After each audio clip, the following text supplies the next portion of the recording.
Assalamualaikum and greetings to you all. This is Sabina Victor, and today I am here with the third bite-sized session, and the name of the topic is providing effective feedback. So just let me start with my presentation.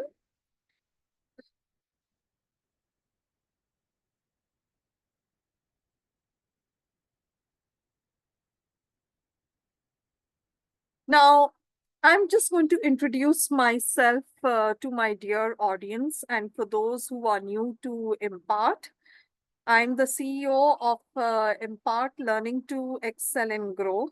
I'm an educationist with 22 years of experience in the education field. I'm an experienced teacher trainer with certification from IIU India, UNESCO MGIEP, Teach and Seek.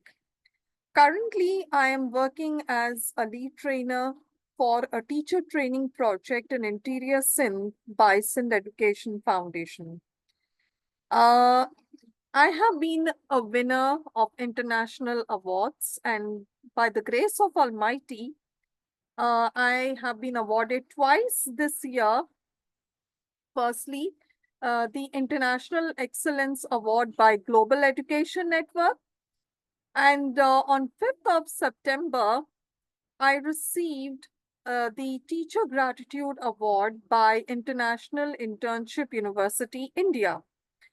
I am representing Pakistan at international educational platforms such as Global Forum for Teacher Educators, Global Education Network. I'm an Open Pakistan alumna for RELO Pakistan, which is a public affairs section of US Embassy, Islamabad. Moving on. Now, I just want to share that feedback and revision are important parts of any learning experience. Now, from in-class activities and assignments to peer-reviewed manuscripts, feedback is essential for growth and learning. And if students don't reflect or apply the notes or comments, it can sometimes feel like feedback doesn't matter at all. Now, giving feedback can sometimes feel like a tiring process. And when it goes ignored by students, it can make teachers frustrated. So, feedback basically focuses on the past and identifies what went wrong. Now, there is a difference between feedback and feed forward. Now, feedback provides context and background. Feed forward shows the future. It focuses on how you can do things differently in the future. Feedback can set a path for students, directing their attention to the areas for growth and improvement. It connects them with the future learning opportunities. And as you can see on the screen, feedback is basically an information which is given to students about their performance that guides future behavior. Now, this is by Ambrose et al., 2010, page 125. All right. So now I move on to why does feedback matter? Now, effective feedback is very important and it has its significance. It actually tells about how students are, how much they have understood and not understood.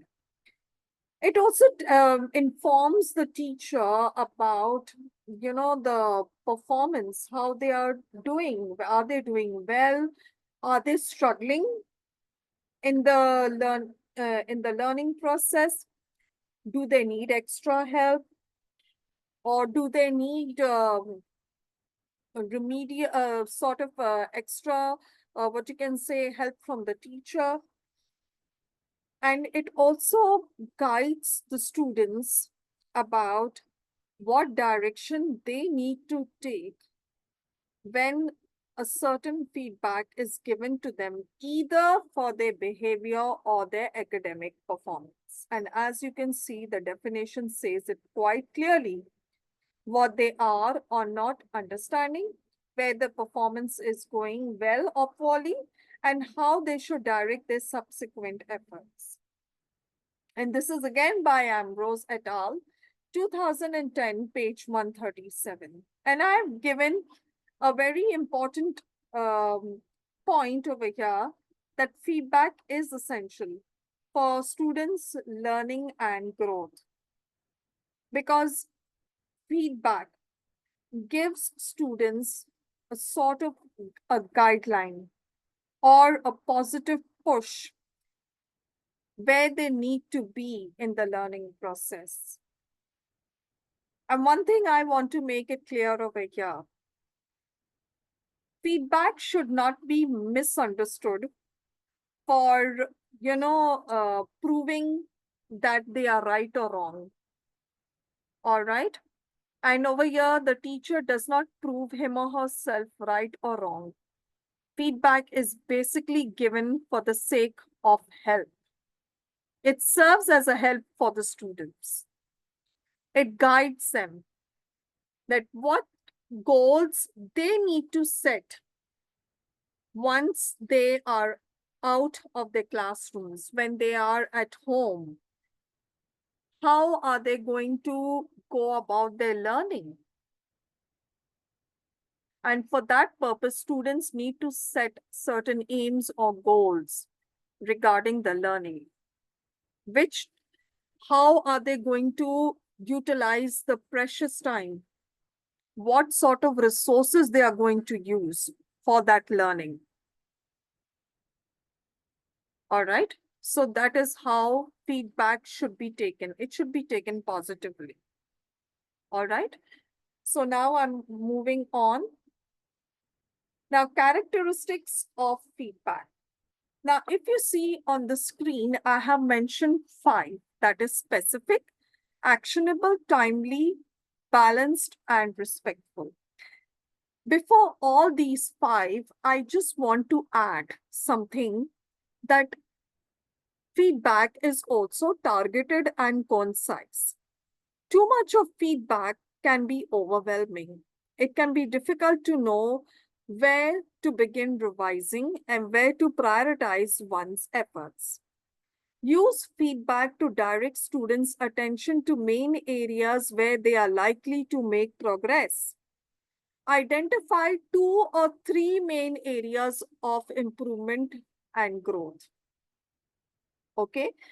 Then another important point is feedback is focused.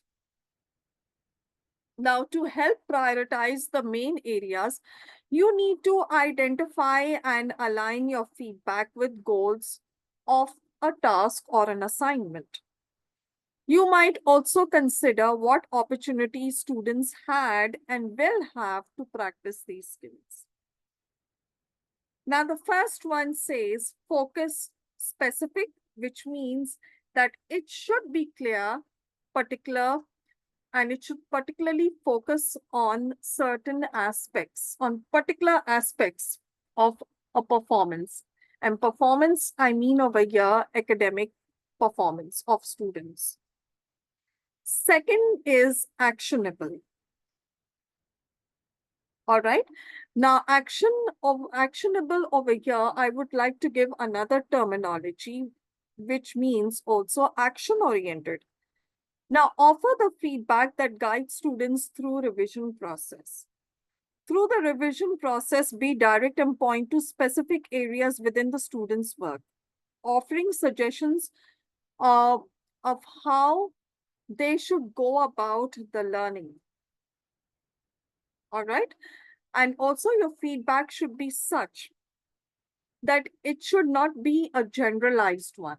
You need to focus on on particular areas which you feel that the student needs to focus on. All right. Next I come is timely.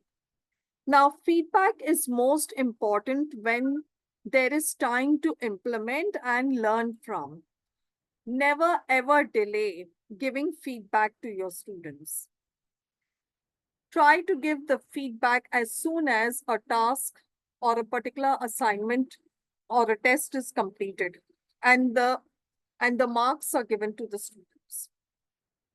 Do not uh, delay the feedback by saying that where you recall after 1 month and you tell the student, oh, I have to give this so and so feedback to you about your particular math test or about your performance in the class.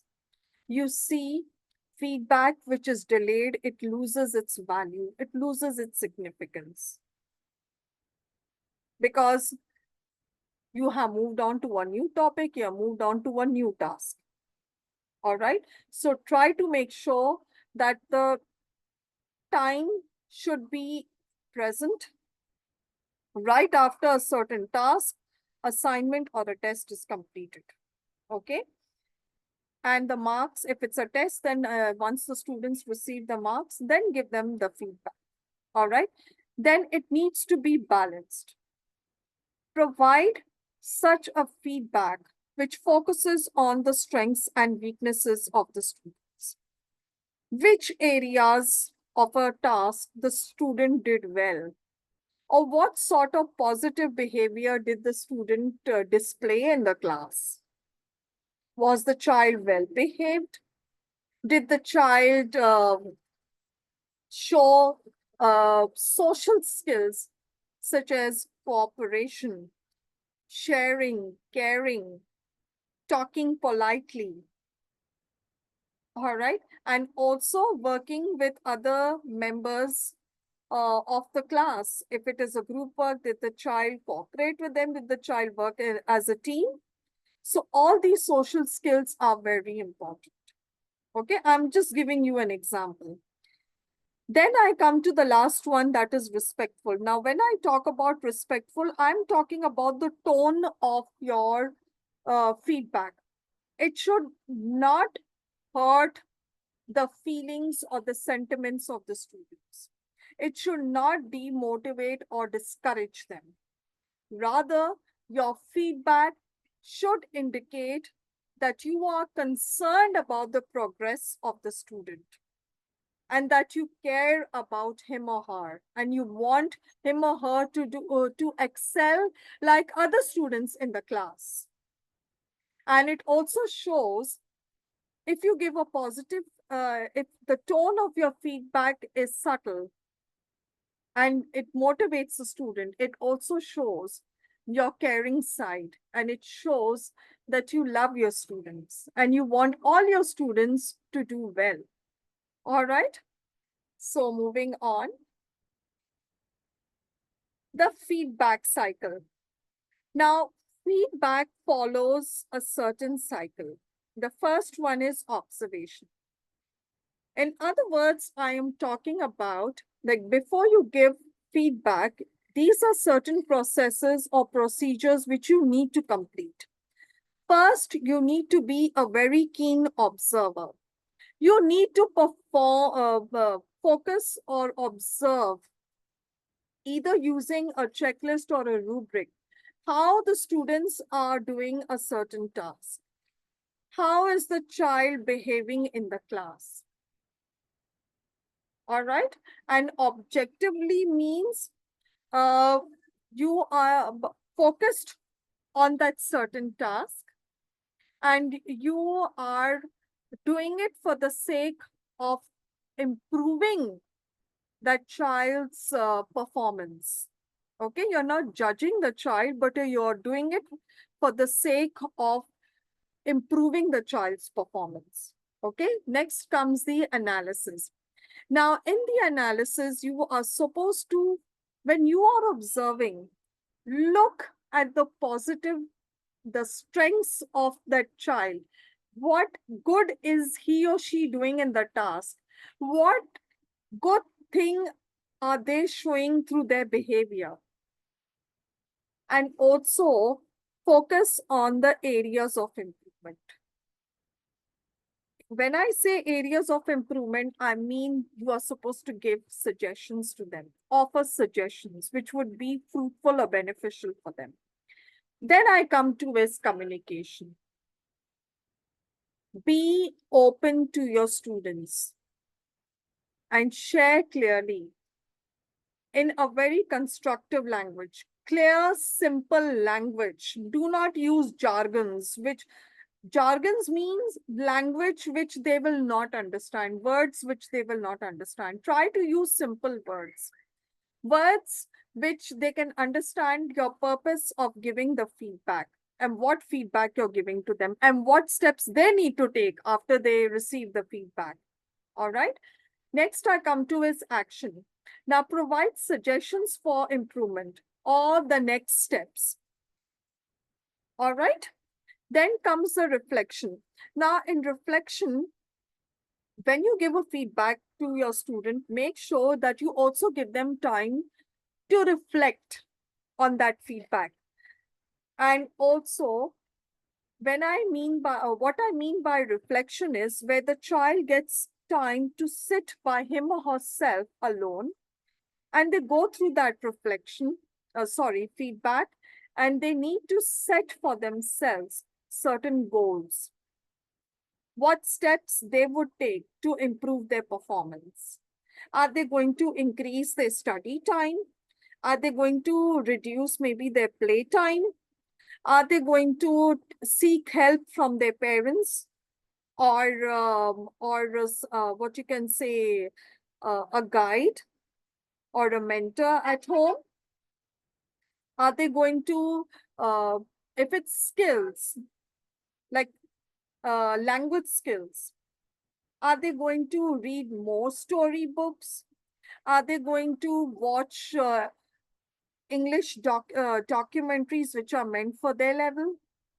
Are they going to maintain a book in which they will note down how many words they have come across for the day? So you see, reflection needs to also be meaningful. So before you give a feedback or you explain the purpose of feedback, also point out or share with your students that they need to spend time on reflection. You need to guide your students through this entire feedback cycle, that this is what you're going to do. This is how you're going to give the feedback to them and what actions you're going to take, and then what they are expected to do in the reflection. All right. You need to constantly guide your students about this because students do not know about feedback or feedback cycle. They only get to know how to do a certain task when they are guided properly by the teacher. Is that clear? Moving on. Now, there are various types of feedback. The first one is the oral feedback. Now, this type of feedback is given verbally. Verbally means by mouth. Okay?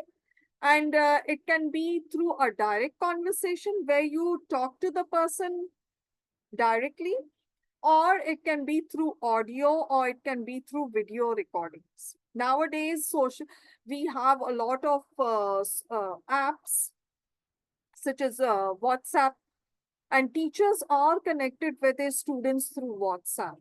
So, a video message uploaded on WhatsApp or maybe in their personal chat can also guide students about a certain feedback. I would advise send feedback through a personal chat if it is directed towards a particular student. Do not upload it in the group because we need to respect the privacy of the child. The child also has his or her self-respect and self-esteem. We shouldn't damage that. Okay, they also have their own reputation. So try to have a personal chat through WhatsApp by sending a video or maybe a voice message. Then written feedback.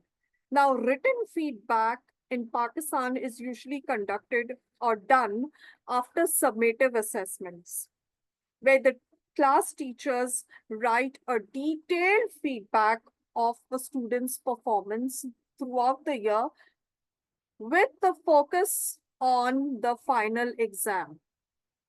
The marks which are obtained by the students are also highlighted by the teacher, and the teacher also makes a comparison of how the child did throughout the year along with the summative assessment. And also in written feedback, the teachers offer areas of improvement. They also give suggestions. Now, areas of improvement doesn't mean that the child, if they are promoted to the next class, those areas of improvement will not be beneficial to them. I'm sorry, you are totally mistaken. Those suggestions will be useful for them because those areas of improvement serve as a bridge between one level of learning to the next level of learning. So make sure that you take those suggestions or areas of improvement very seriously. Next, I come to is face-to-face feedback. Now, this type of feedback is given when a person is present in front of you. It is usually done at the parent-teacher meeting. Okay. And also where the teacher gives an overall feedback of a child's performance to the parents, and also that feedback is based on observation, and it is given through a conversation.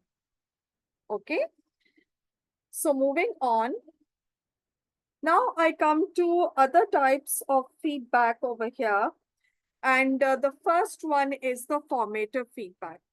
Now, the goal of a formative feedback is to monitor students' learning and to provide, and feedback can be used by teachers to improve their teaching, and students can improve their learning. Now, it's best given early in a course before the summative assessments, and formative feedback prevents students from making the same mistake again. Now, I have shared some additional points over here. It can also be given during the ongoing process. All right. While the teaching learning is going on, the feedback can be provided during the learning process.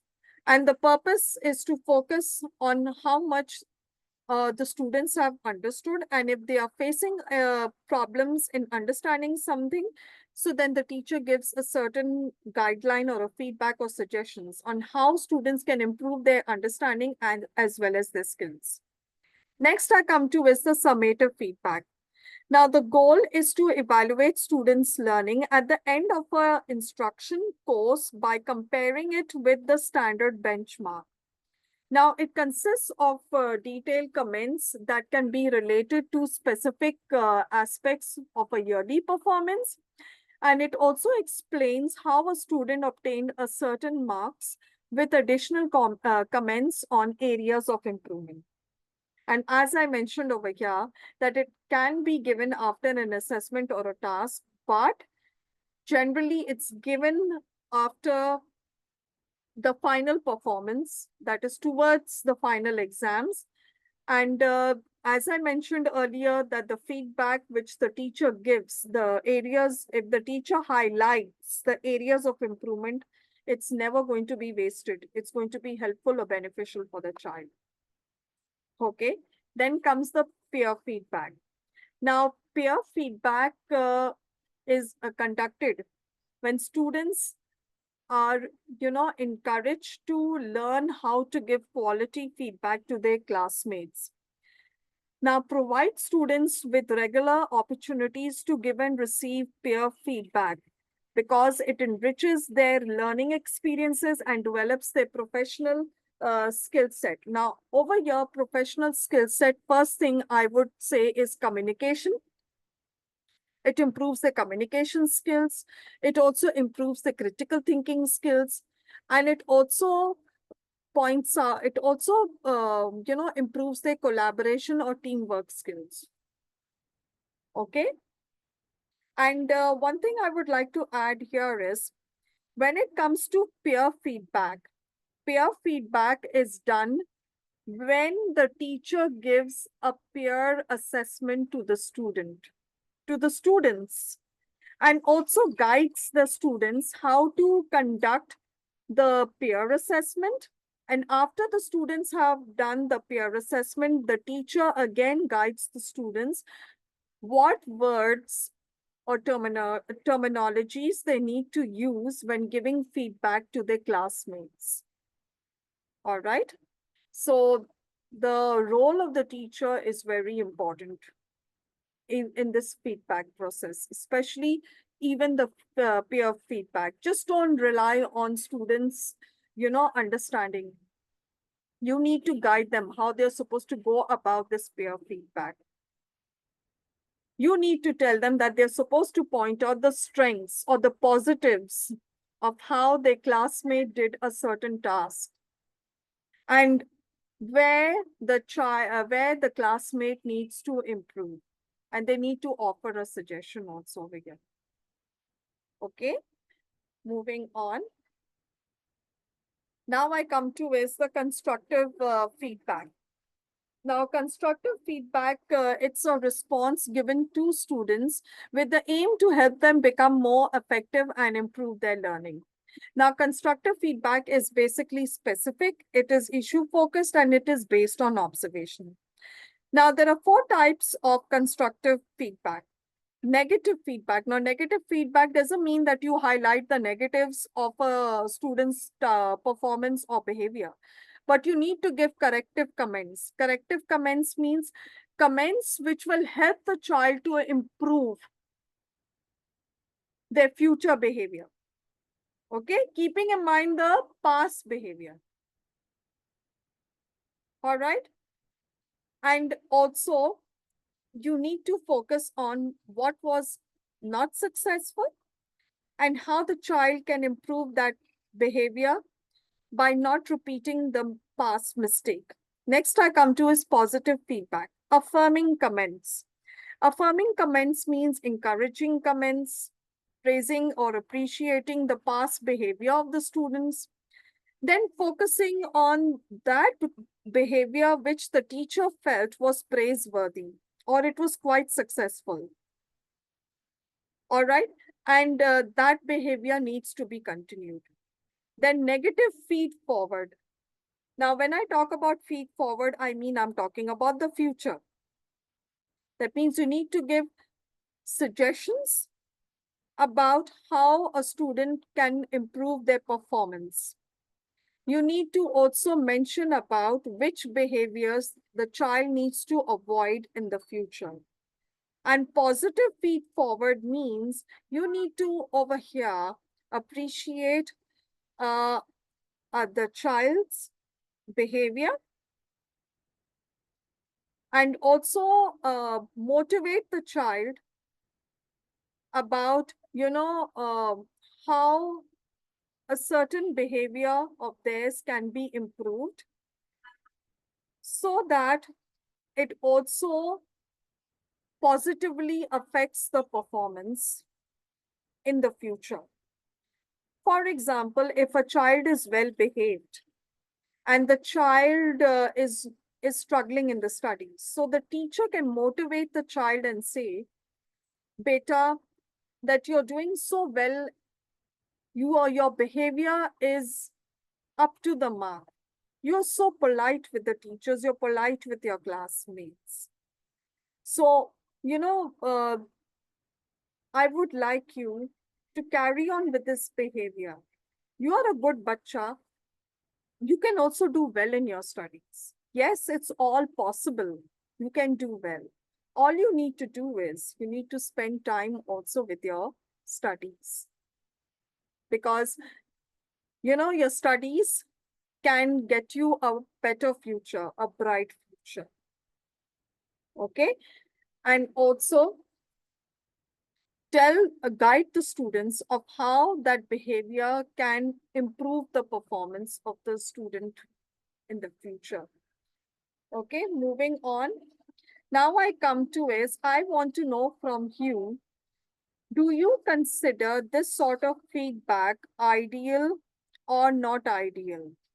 I would encourage you to write your comments on the YouTube comments, because I do read the YouTube comments. Okay, so please, I'm waiting for your response over here. I want you to tell me, is this an ideal comment or not?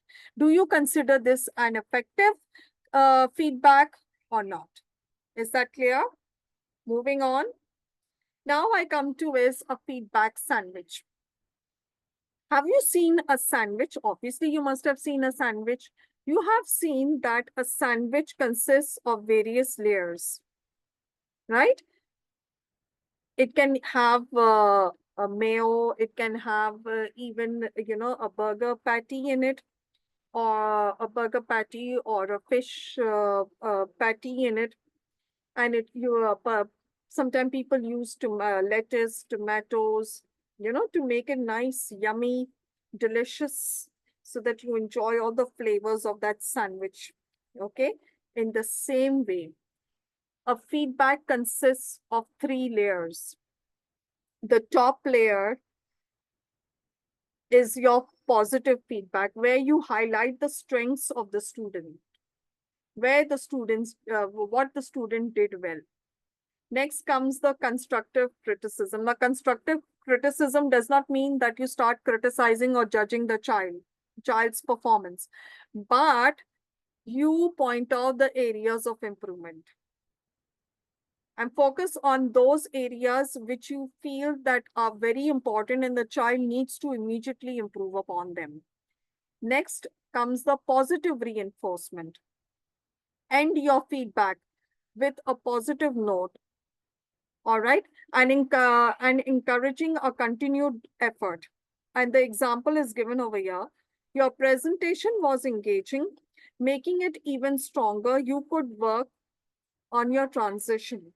Now, transition over here means maybe a transition of sharing information among the members. That needs to go smoothly. Okay. Or maybe transition of the slides, that the child does not fumble with the words and all that, and the slides need to be well presented and all that. Keep up the great work with your confidence. So the teacher has seen that the child is confident. So that means the teacher has been a very keen observer over here. The teacher focused on the strengths of the student's presentation, right? And the teacher has also highlighted where the areas of improvement. Okay. Now I'm going to share more examples of effective feedback. The first one.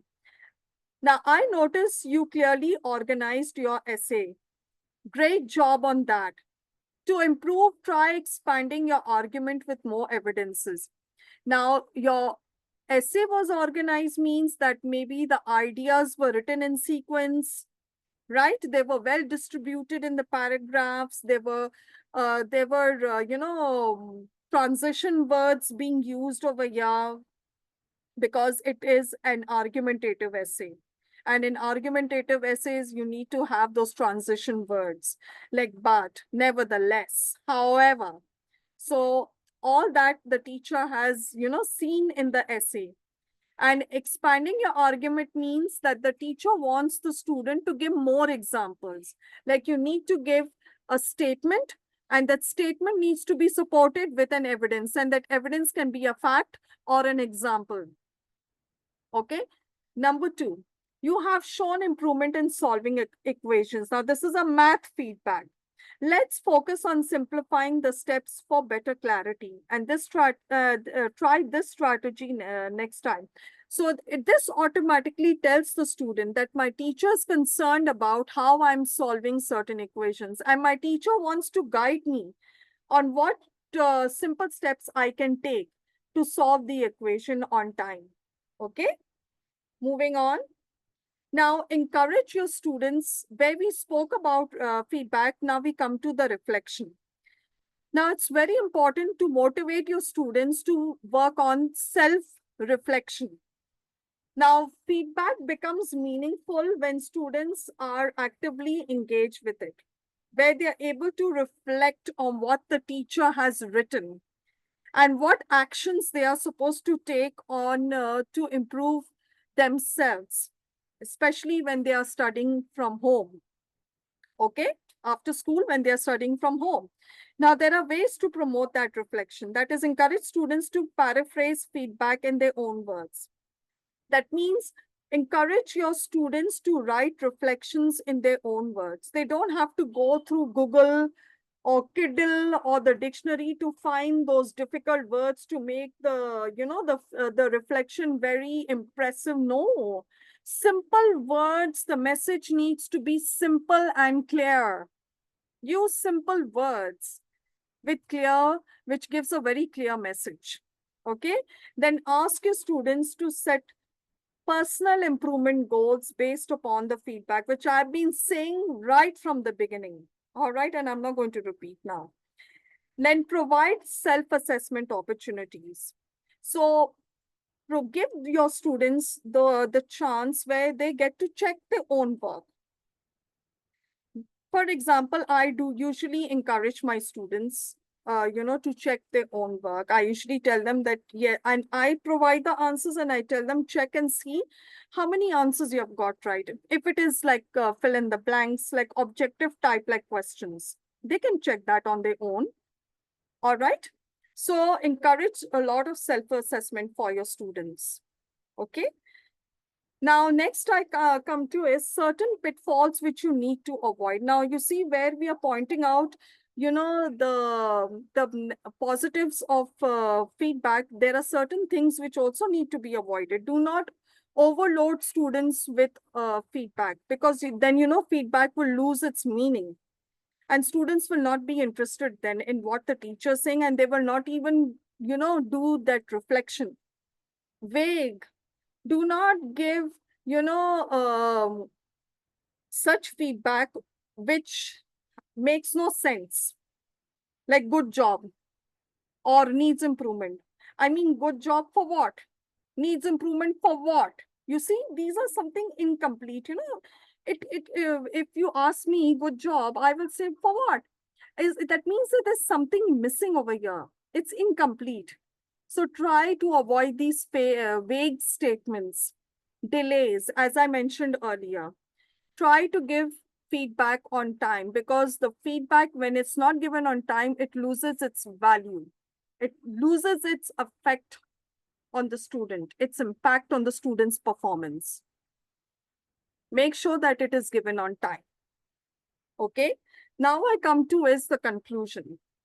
Now, there were very important things that I have shared in today's presentation. The first one is your feedback needs to be specific. Do not make it general. You can focus on one or two, you can identify two or three areas of improvement. And also it needs to be actionable and it needs to be timely. Then encourage reflection and growth, and help your students to develop a deeper understanding which can help them to improve their skills as well. Okay? Not only just their performance and their understanding, but it can also help to improve their skills as well. Then in the closing thought, I would like to say, feedback is not about being right, something which I said even at the beginning. It's about being helpful. It's not about, showing that who is right, who is wrong. It's about showing your support for the student and winning the trust of the child by telling them that I'm here to guide you in your learning process. Okay, so this brings my presentation to an end. I hope you found it helpful and useful. And I would love to know your feedback. You can write it on the YouTube comments. You can even send a personal message to me. That would be very helpful to me about my performance for this presentation. And I wish you all the best, because I know whatever I share, those strategies are applied by you in your classrooms. So I wish you all the best for your future endeavors. Take good care of yourselves. Till then, Allah Hafiz. Goodbye.